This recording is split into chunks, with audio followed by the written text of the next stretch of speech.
가이사랴 지방에 헤롯궁이 있습니다.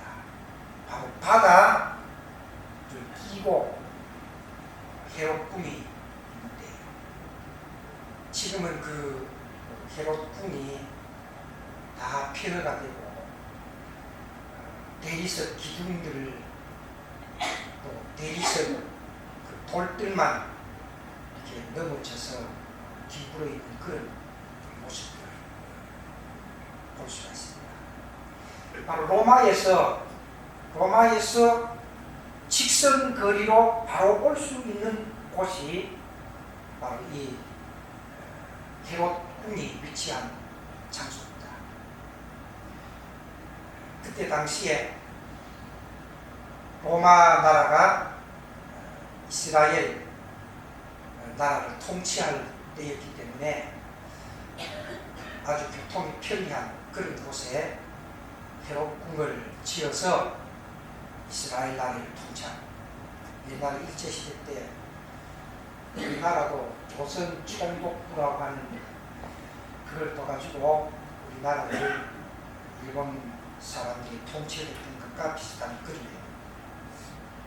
이 가이사랴 헤롯궁에 바울이 지금 갇혀 있습니다.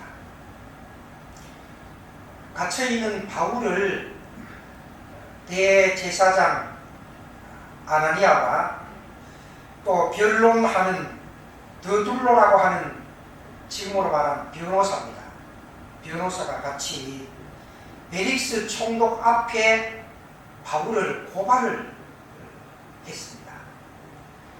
그래서 벨릭스 총독 앞에 이 아나니아 대제사장이 고소한 그 내용이 전반부에 9절까지 기록이 되어져 있고, 오늘 읽은 10절부터 시작해서 마지막 27절 말씀 가운데 보면, 이제 고소를 했으니까 바울이 그 고소한 내용은 잘못된 것이다, 그래서 변론하는, 고소에 대한 변론이 오늘 읽은 10절에서부터 23절 말씀까지 쭉 소개가 되고 있습니다. 그래서 이 두 가지 내용이 사도행전 24장에 기록이 되어져 있습니다. 그래서 이 두 가지 내용에 대해서 좀 더 구체적으로 한번 살펴보면서 은혜 받는 귀한 시간이 되시길 바랍니다. 여기에 보면 더둘로라고 하는 변호사와 같이 대제사장 아나니아가 바울을 고발을 합니다. 고소를 합니다. 변호사, 뭐가 생각납니까? 아주 말을 아주 조리적으로 논리 있게, 다른 사람에게 설득력 있게 말하는 것이 바로 변호사죠. 이 더둘로라고 하는 변호사도 마찬가지입니다. 그리고 어떻게 하든지 바울에게 죄를 덮어 씌워서 바울을 죽이려고 하는 것이 목적입니다. 검사는 주로 뭐 하는 것이 검사죠? 검사는 죄를 찾아내어서 그 사람에게 더 많은 무거운 죄를 덮어 씌워서 형량을 많도록 하는 것이 바로 검사가 합니다. 변호사는 그 죄를 어떻게 하든지 좀 줄여주려고 재판관, 판사 앞에서 이야기하는 것이 변호사입니다. 이 대제사장 아나니아와 더둘로가 합작을 해서 바울을 죽이려고 지금 고소를 했다는 거예요. 근데 바울을 고소한 그 내용이 5절에서 6절에 보면 나타납니다. 5절 6절 말씀 가운데 보면 우리가 보니, 이 바로 대제사장을 말하는 겁니다. 대제사장 편에서 말하는 겁니다. 고소한 사람. 우리가 보니 이 사람은 누굽니까? 바울을 말합니다. 우리가 보니 이 사람은 전염병 같은 자라. 천하에 흩어진 유대인을 다 소유하게 한 자요 나사렛 이단의 우두머리라. 그가 또 성전을 더럽게 하려 함으로 우리가 잡아싸우니. 이 바로 제목입니다. 바울을 고소한 제목입니다. 이 제목을 한 4가지로 요약해서 말하면 바울을 전염병 같은 자라 그랬습니다. 전염병 무섭지요. 전염병. 지금은 좀 기술이 발달돼가지고 그렇지만 옛날에 장티푸스 이거 동네에 발생되면 어떻게 하죠? 막 동네 입구에 줄을 쳐가지고 외부 사람들 들어오지 못하도록 그렇게 막아요. 출입을 전혀 못하도록. 왜? 전염병이 있기 때문에 위험성이 상당히 높습니다. 콜레라 이거 전부 전염. 이 겨울철이 되니까 또 이거 좀 염려가 되는 조류 독감 같은 거. 그래서 순식간에 닭이 막 몇십만 마리 막 하룻밤 사이에 막 죽지 않습니까? 예전에도 몇 년 전에 보니까 소, 뭐라 했죠? 그 전염병 해가지고 막 산소를 막 구덩이 파고 막 넣어가지고 매장하는 그런 거. 이 전염병이 엄청 무서운 전염병이죠. 근데 바울을 전염병 같은 자라,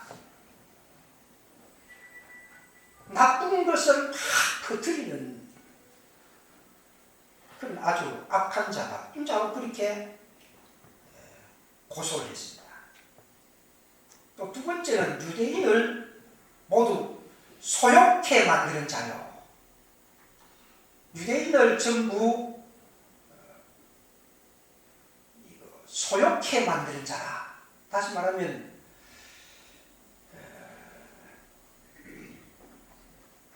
막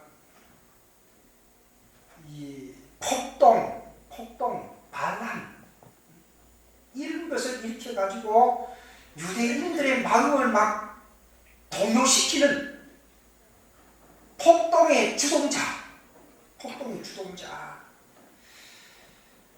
반란 일으키는 주동자로 그렇게 바울을 고소를 하고, 그리고 나사렛 이단의 개수로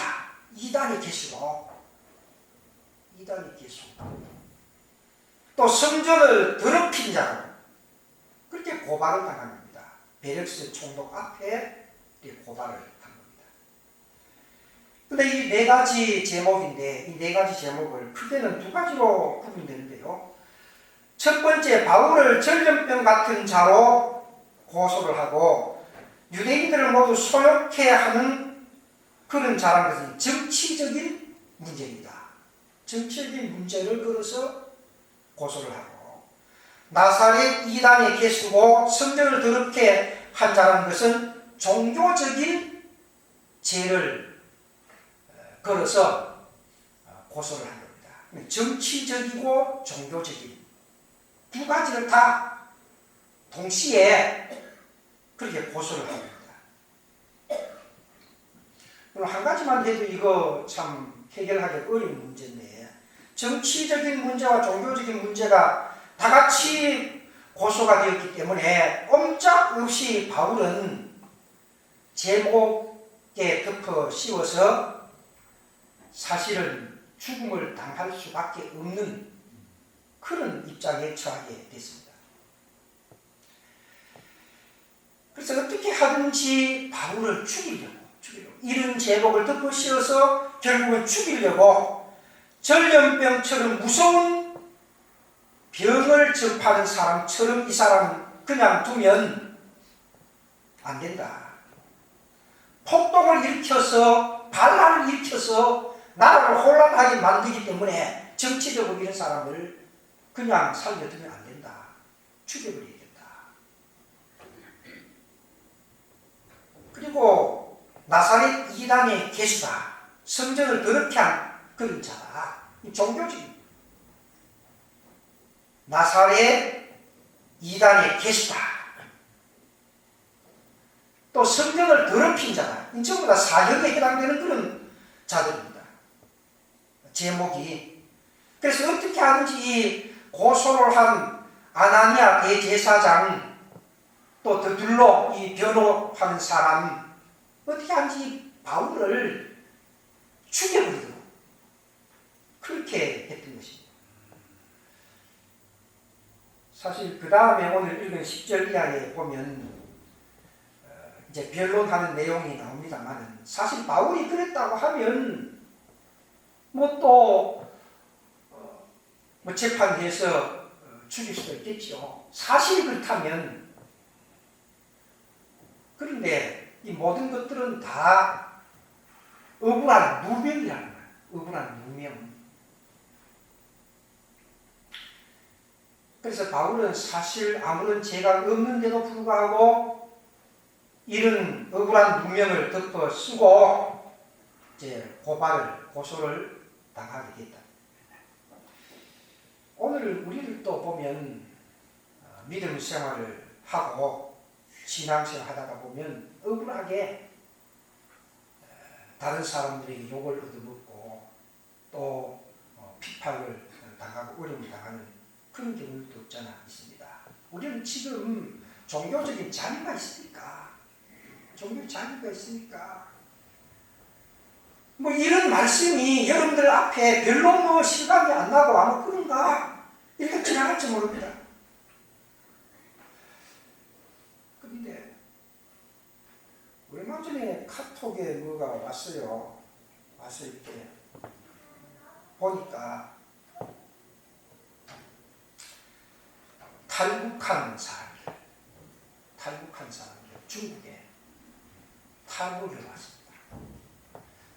다 예수 믿는 사람들. 그것도 사람 숫자가 한두 명이 아니고 단체가 한 20명 정도 되는 사람들.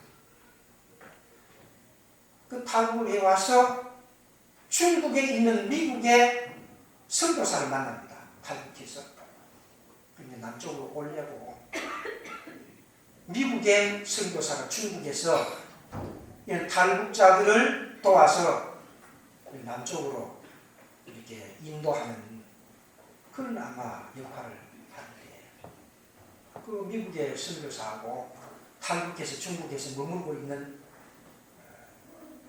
그 탈북자들하고 서로 만나서 이야기를 합니다. 그러면 우리가 인원을 해서 선교사님의 말씀대로 그렇게 하는데 다시 한번 하나님 앞에 우리가 기도해보자. 그래서 기도를 했는데 그 탈북해온 사람의 그 말이 기도를 했는데 하나님이 너들만 살자고 탈북을 하면 남아있는 사람들은 어떻게 하느냐. 그런 음성을 들었다는 거예요, 그 사람들이. 그래서 도저히 이 음성을 듣고 우리가 신앙의 자유를 얻겠다고 탈북을 할 수가 없습니다. 그래서 북한으로 돌아갔다는 겁니다. 그럼 1년이 지났어요. 1년이 지나고 그 선교사가 다시 중국에 들어가서 우연히 그 택시 운전하는 운전수를 만난 거예요.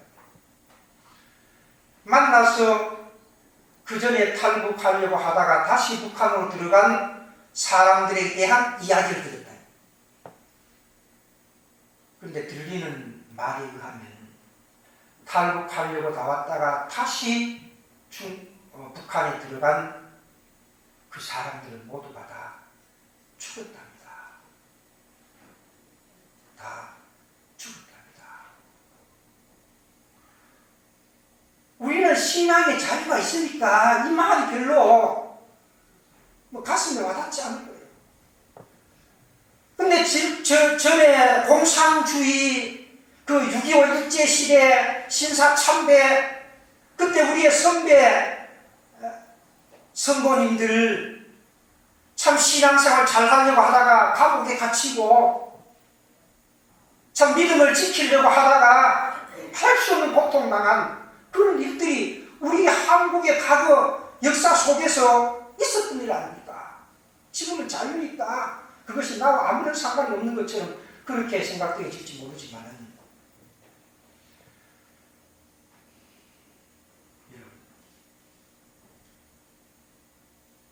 만약에 지금 나라가 좀 시끄럽지 않습니까? 뭐 땅굴이 뭐 여기 있니 저기 있니 뭐 어느 속에 파면 뭐 있느니 학교 뭐 교당 밑까지 뭐 들어왔느니 뭐 전철 뭐 역까지 뭐 들어와 있느니 뭐 별별 얘기 다 나죠. 뭐 12월 달에 뭐 전쟁이 뭐 틀림없이 일어난다느니 뭐. 근데 우리는 지금 자유를 누리고 있기 때문에 마음껏 예수 믿고 마음껏 신앙생활하고 그렇지만은 만약에 이 신앙의 자유를 잃어버린다고 하면 바울 사도가 지금 아무런 잘못이 없지만은 참 고소를 당하고 참 죽여버려야 되겠다고 그렇게 한 입장을 우리가 조금이라도 이해를 할 수가 있지 않느냐 그런 생각이 듭니다만 오늘 우리들도 비단 이런 자유로운 신앙의 세계 속에서 살지만은 우리가 가나안 믿음을 지키려고 할 때 어려운 일들이 닥쳐온다. 예수 이렇게 믿다가 참 요사이는 참 너무 좋으니까 이 신앙이 해해지고 나태해지는지 모르겠어요. 우리가 군에 갈 때만 할지라도 군에서 교회 가기가 참 힘들었습니다. 갔다 오면 기합받고 일하기 싫어가지고 사역하기 싫어가지고 교회 간다고 그렇게 핑계를 대서 기합을 줍니다. 갔다 오면 정신도 없지요. 그러니까 사람들이 확실한 신앙을 가지지 않으면 우리가 군에 있을 때는 교회 잘 못 갔어요. 근데 요사이는 뭐 교회 가라고 주인들은 교회 가라고 그러니까 별로 잘 모르라 생각합니다만 지금도 예수를 잘 믿고 신앙생활 잘하려고 하면 직장생활 하면서 어려움 있고 사회생활 하면서 어려움 있고 우리 학생들도 예수 잘 믿으려고 하면 학교에서 어려움 당하는 경우도 있어요. 그러나 우리는 말씀으로 돌아가서 하나님의 말씀을 믿는다고 하면 우리 앞에 어떤 고난과 어려움이 있다고 할지라도 우리는 그 고난과 어려움을 기쁨으로 극복할 수 있는 그런 신앙의 사람이 되어야 합니다.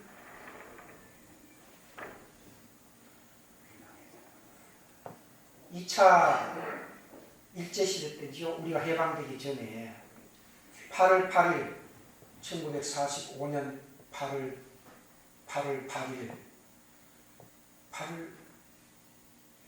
6일 히로시마 나가사키 원자폭탄 떨어질 때 지금 일본 사람들이 우리 한국의 유명한 사람들 지도자급에 있는 사람들을 전부 다 죽이려고 일본 사람들 죽이려고 리스트를 다 작성합니다. 리스트를 다 작성해서 8월 8일이면 이 사람들 전부 다 죽이려고 그런 계획을 했는데 8월 6일 날 원자탄이 떨어져서 그 사람들이 항복을 했어. 그래서 살 수가 있었다. 역사적인 일이니까 뭐 더 붙일 것도 없고 만약에 북한 사람들을 말처럼 적화 통일 시키고 뭐 고려 연방제로 하고 저 북한은 종교의 자유가 없습니다. 큰 저 나라 같은 민족인데도 종교의 자유가 없는, 겉으로 선전용으로는 교회도 있고 목사도 있고 다 있지만, 그러나 실제로는 우리가 생각하는 그런 목사, 그런 교회가 다 당을 이용한, 당을 위한 그런 교회요 목사입니다. 우리가 신앙의 자유는 있다고 할지라도 오늘 우리는 세속적인, 오히려 마귀 사탄들의 그 유혹 때문에 예수 믿기가 힘들고 어려운 그런 시대에 오늘 우리가 살아가고 있는데, 그런 시대 속에서 우리가 그래도 믿음을 지키고 살아가려고 하면 많은 어려움이 있지만 그 어려움을, 고난을 기쁨으로 극복할 수가 있는 그런 신앙의 사람이 되길. 마태복음 5장 10절로 12절 말씀 가운데 보면 산상수훈에 의를 위하여 박해를 받는 자는 복이 있나니 천국이 그들의 것이며 나로 말미암아 너희를 욕하고 박해하고 거짓으로 너희를 거스려 모든 악한 말을 할 때 너희에게 복이 있나니 기뻐하고 즐거워하라. 너희의 상이 크리라. 어떤 박해가, 어떤 어려운 고난이 우리 앞에 닥쳐온다고 할지라도 오늘 우리의 신앙은 그 박해의 어려움을 기쁨으로 극복할 수 있는 그런 신앙의 사람이 되라. 그러면 모든 성도들도 우리 앞에 또 우리의 삶 속에 어떤 어려움이 있다고 할지라도 성도는 신앙을 잘 지킬 수 있는 여러분들이 되시기를 주님의 이름으로 축원합니다. 그 다음에 두 번째는 후반부에 더둘로의 그 고소에 대한 바울 사도의 변론, 반론, 그것을 말씀을 해주었습니다. 바울은 벨릭스 총독 앞에서 변론을 합니다. 벨릭스 총독은 열해 전부터 이 나라를 재판하는 총독이니까 재판권이 있습니다. 그래서 재판관으로 와서 지금 백성들을 재판하는 것을 내가 잘 알고 있습니다. 인정하는 거죠, 상대방을. 재판할 때 재판관한테 막 따지고 이러면 오히려 그 형을 더 오래 살 가능성이 많습니다. 재판관 앞에서는 그저 죄송합니다, 앞으로 잘하겠습니다, 그래야 되지, 내가 잘못한 것이 있느니 없느니 하고 막 거기에서 막 반발을 하고 화내고 그러면 오히려 저는 나에게 불리한 거예요. 어쩌다 보니까 그랬는데 참 죄송합니다. 재판관은 죄송합니다. 좀 살려주십시오. 봐주십시오. 그래야 참선 좀 낫지. 근데 똑똑하다고 해가지고 뭐 그러면 그러려면 이제 변호사를 통해가지고 이제 이야기를 해야 되지. 내가 맞대고 재판관 앞에 막 이렇게 저렇게 하면 오히려 개심죄에 걸려서 더 내가 어려움을 당하거든요. 그러니까 바울 사도도 이 법을 전공한 사람이기 때문에 그것을 잘 알고 있습니다. 그래서 벨릭스 총독 앞에 재판관으로서 예우를 잘 해줍니다. 막하게 예우를 해줍니다. 그래서 내가 재판관 앞에서 기쁘게 고소한 사람에 대한 그 고소의 내용을 제가 기쁜 마음으로 변론을 하겠습니다. 그런데 변론을 합니다. 근데 변론한 내용이 오늘 읽은 이 10절 이하의 내용입니다. 그 내용을 한번 쭉 살펴본다고 하면 1번과 2번 1번은 뭐냐면 바울을 전염병 같은 자로 그렇게 고소를 하고 유대인들을 모두 소요시켰다고 하는 그 고소에 대한 변론입니다. 그 10절에서 11절부터 13절 말씀 가운데 나타나는데 내가 전염병 같은 자요 유대인들을 모두 소욕케 하는 자라고 했지만은 나는 예루살렘에 올라온 지 10리틀밖에 되지 않습니다. 내가 예루살렘에 온 지 10리틀밖에 안 되는데 10리틀밖에 안 되는 내가 어떻게 많은 사람들이 그렇게 시키고 폭동을 일으킬 수 있는 그런 입장이 되겠습니까? 여러분, 이해가 됩니까? 내가 여기 온 지 얼마 되지 않는데 어떻게 많은 사람들을 알아가지고 그 사람들을 동원을 시켜가지고 내 말을 듣도록 만들어서 폭동을 일으키도록, 반란을 일으키도록 그렇게 할 수가 있으며, 내가 여기에서 머문 지 며칠 안 되는데 어떻게 전염병처럼 그렇게 무서운 그런 짓을 내가 할 수가 있겠습니까? 내가 여기에서 1년이라도 살고 2년이라도 살았다면 또 모르지만은, 내가 여기에서 열이틀밖에 되지 않았는데 어떻게 그런 일을 시간적으로도 짧은 시간에 할 수가 없습니다. 그러니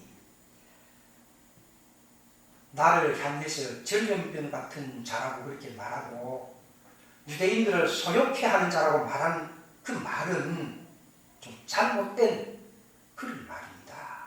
변론을 하는 겁니다.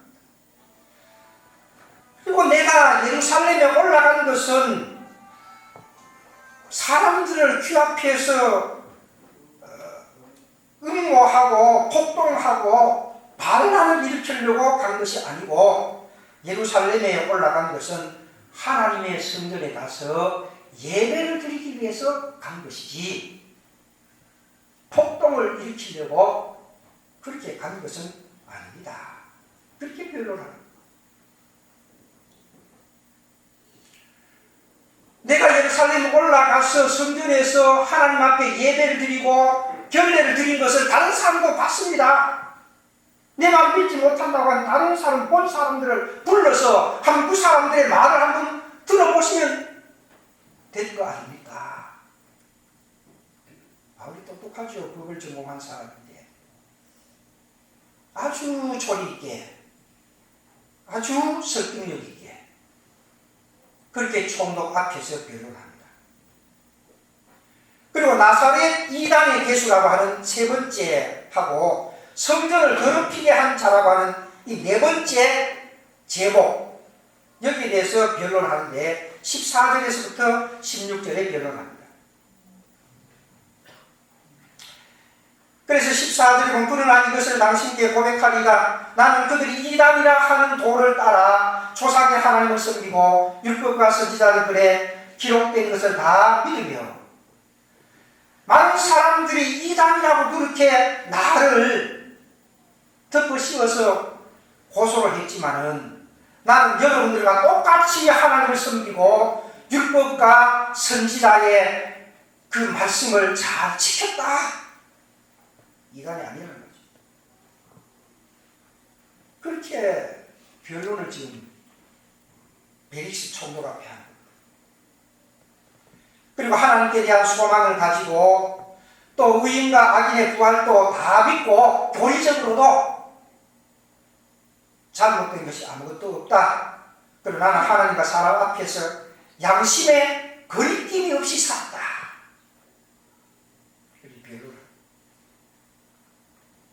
그래서 이단의 개수라고 그렇게 고소하고 한 모든 것들은 바로 잘못된 일이다. 그렇게 변론을 했습니다. 네 번째 성전을 더럽힌 것도 마찬가지입니다.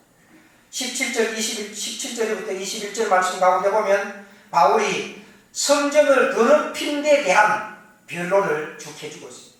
내가 예루살렘에 올라간 것은 구제금을 전달하고 결례를 행하고 하나님 앞에 예배드리기 위해서 간 것이지, 성전을 더럽혔다는 것은 아시아에서 온 자들이 꾸민 음모이다. 나를 잡아서 죽이기 위해서 꾸민 음모에 불과한 것이다. 만일 내가 성전을 더럽힌 일이 있다고 한다면 그 더럽힌 그 모습을 본 자들을 불러서 이야기를 하면 안 되겠느냐.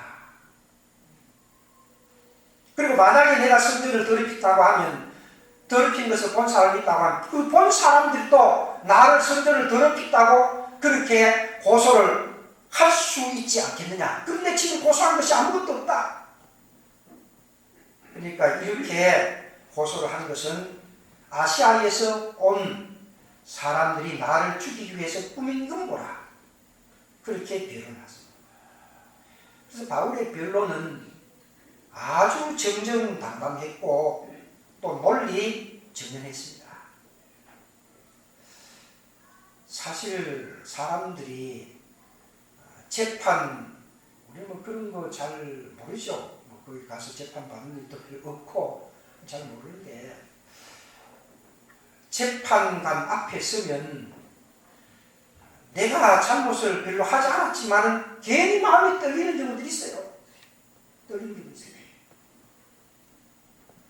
근데 바울 사도는 이런 제목으로 고소를 당했지만은 이런 제목이 바울 사도 자신에게 아무런 그런 제목이 되지 않기 때문에 그런 정정당당하게 또 논리 정연하게 재판관 앞에 서서 자신이 잘못이 없다는 것을 변론을 했습니다.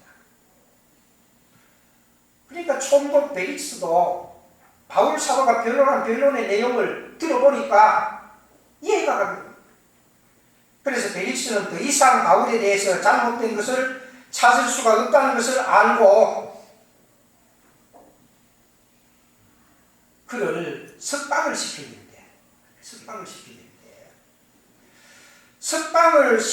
되는데, 석방을 시키지를 아니하고 연기를 합니다. 연기를 합니다. 뒤로 미룬다는 거죠. 왜 미뤘냐? 22절에 벨릭스가 이 도에 관한 것을 더 자세히 아는으로 연기하여 이르되, 연기했다고 했습니다. 왜 연기를 했을까? 아무런 죄가 없으면 재판관이 그냥 판결을 하는 될 터인데 왜 재판을 하지 않고 연기를 했느냐? 거기에 대한 이유를 그 다음에 몇 가지 한번 살펴볼 수가 있습니다.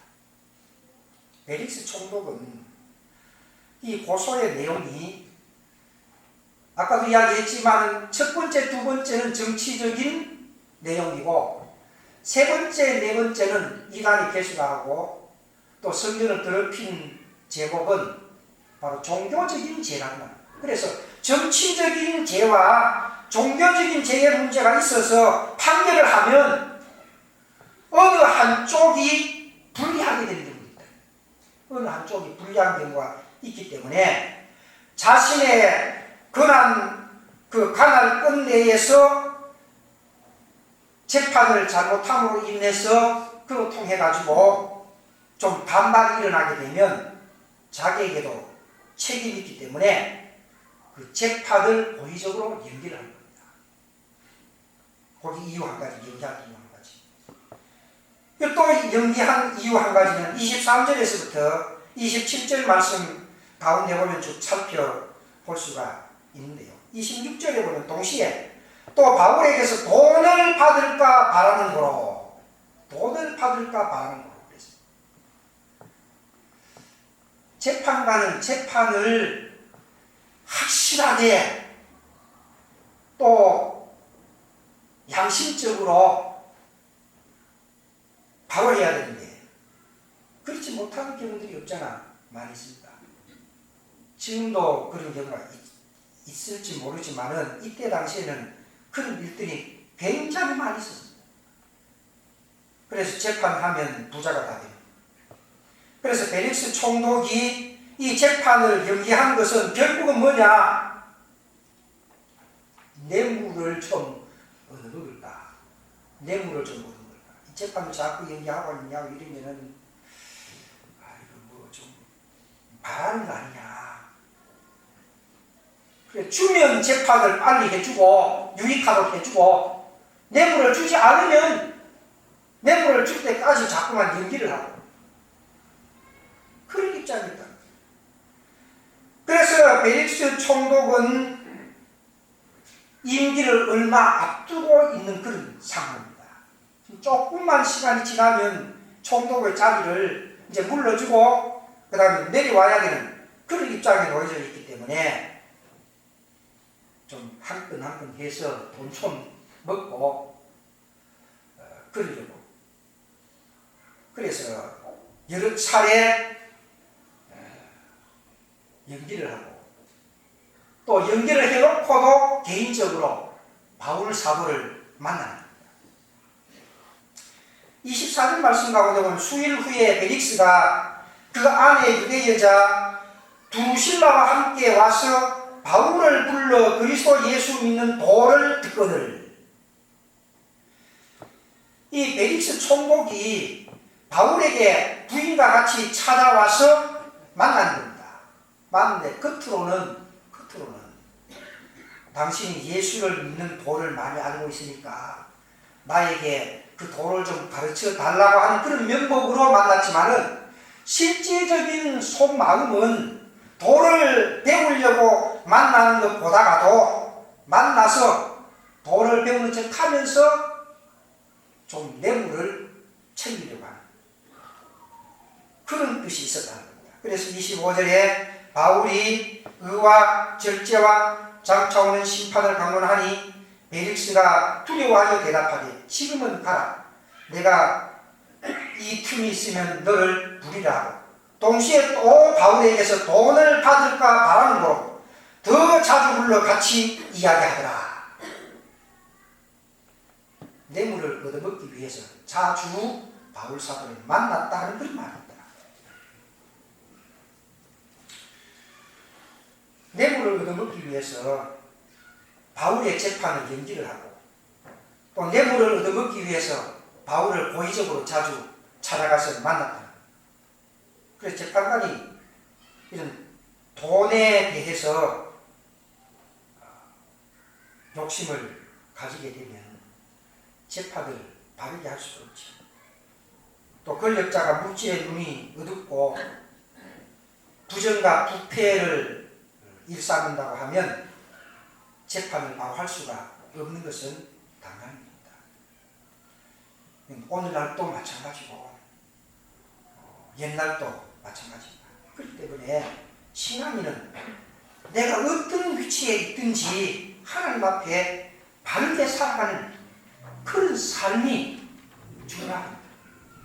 내가 재판관 앞에 섰다고 할지라도 내가 양심적으로 하나님 앞에 이런 죄를 짓지 않았으니까 아주 정정당당하게 재판관 앞에서도 말할 수가 있었던 것처럼 오늘 우리들도 참 하나님을 믿고 예수를 믿는 믿음의 사람들로서 내 신앙생활이 좀 힘들고 어려운 일들이 있다고 할지라도 우리 하나님 앞에 바르게 살아갈 수 있는 그런 삶을 살아가는 성도들이 되시기를 주님의 이름으로 축원합니다.